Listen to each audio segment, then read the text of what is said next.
d'habitude, l'association, par ma voix, vous dit un petit mot de fin de messe. Alors, chers amis pèlerins, fidèles du pèlerinage de Provence à Sainte-Baume, bravo d'être venus, toujours si nombreux ce matin. Je vous adresse ce bref petit mot, puisqu'il faut qu'il soit bref, en tant qu'un des deux co-présidents de l'association de soutien à la tradition des Saintes-Provence. Alors, mon collègue, il est là, il se cache derrière ses 3 enfants. Il est jeune père de famille, de 3 enfants, dont le 3e n'a même pas 1 an. Thibaut, il est né au mois d'août de l'année dernière. Tu peux te lever, hein, pour te faire voir. Voilà. Oui, c'est plus la messe, vous pouvez applaudir. Voilà. Alors, où j'en étais? Oui, alors, je vous disais que, en tant qu'association de soutien à la tradition des Saintes-Provence, nous organisons avec les frères dominicains ce pèlerinage régional annuel depuis de nombreuses années. Bravo d'avoir répondu à l'appel de nos Saintes-Provence, amis du Christ, persécutés et chassés de la Palestine romaine vers l'an 43, et venus jusqu'à nous en Provence sur une barque. Aujourd'hui, vous êtes venus des 4 coins de l'horizon, de Provence bien sûr, mais de bien plus loin, puisque dans notre quart de Marseillais, nous avions Joseph, un Irakien, voilà, qui tient à monter à la grotte. Et si le père prieur Joël le permet, il chantera le Notre Père en araméen. Alors, grand merci à vous, Monseigneur Jean-Philippe Naud, évêque de Ligne, d'être venu présider cette messe solennelle du pèlerinage. Je crois que c'est une première pour vous. Alors, bravo d'autant plus. Merci aux frères dominicains, en la présence du frère Joël-Marie Goudaroy, prieur du couvent de la Sainte-Baume. Ils nous accueillent chez eux.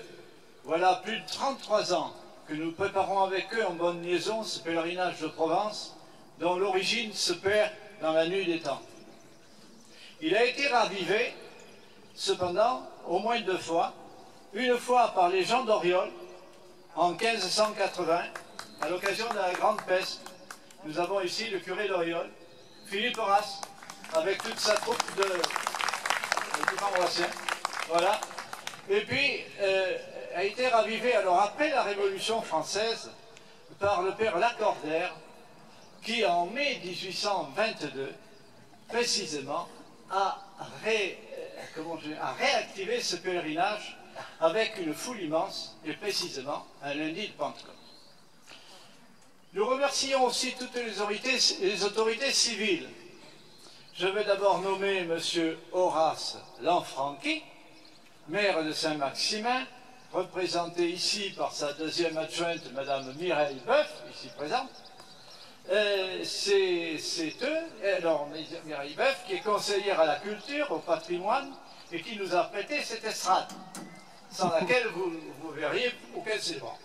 Bon, ensuite, Mme Pierrette Lopez, de Nance-les-Pins, maire de Nance-les-Pins, qui nous a prêté toute une série de chaises, les pliantes. Et M. Roland Giberti, qui, au pied levé, nous a consenti 100 chaises que la mairie du Plan d'Ops est allée chercher. Merci justement au maire du Plan d'Ops, M. Gilles Rastello, représenté ici par sa 2e adjointe, Mme Brigitte Alzéal, au premier rang. Merci pour leur aide logistique, transport de chaises, location de cabines WC autonomes au pied de la grotte.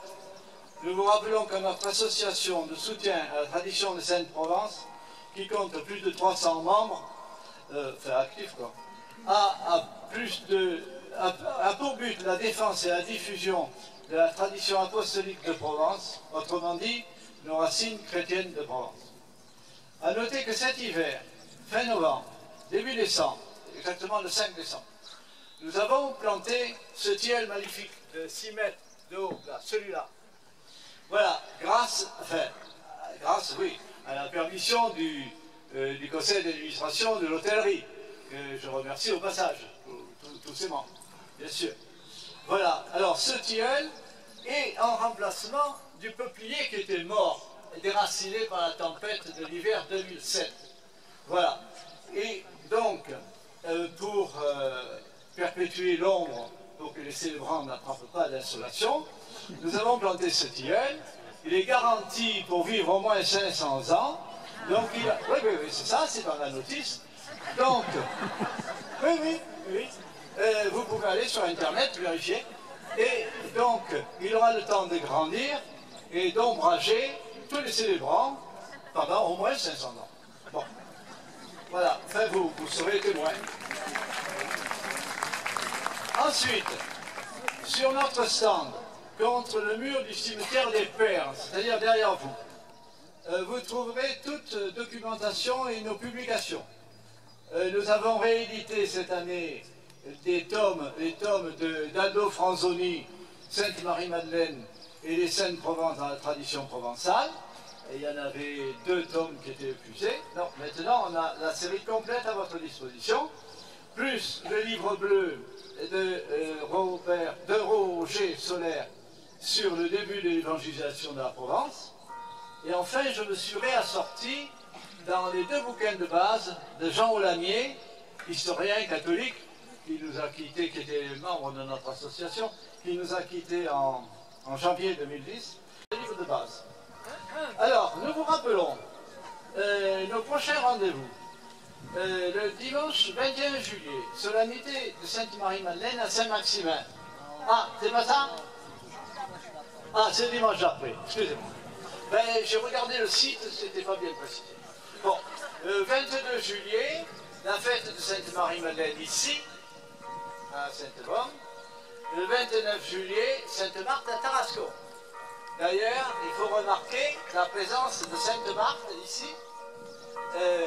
C'est le bras reliquaire de Sainte-Marthe qui est venu avec le père Savali, curé de Tarascon, et une petite délégation. Il est là, il est humble, il ne se montre pas, mais il est très efficace. Il vous remue Tarascon, la Tarasque et tout le Rhône. Voilà. Alors, à 14h15, vous avez la conférence dans la Grange. Conférence par Geneviève Corse, universitaire, sur une figure provençale dominicaine, en la personne de Pierre Lamanon, qui était un familier de Charles II d'Anjou, c'est même son confesseur, très influent sur Charles II d'Anjou. Vous savez qui est Charles II d'Anjou? C'est celui, non seulement qui a découvert Sainte Marie-Madeleine. Oui, voilà, j'ai presque fini, voilà. Alors, je ne vous parle pas de Charles d'Anjou. Départ de la procession à 15h15, vêpres à la grotte à 16h30, et après, départ des cars à 18h15 à l'hôtellerie. J'en ai fini. Voilà.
Pour ça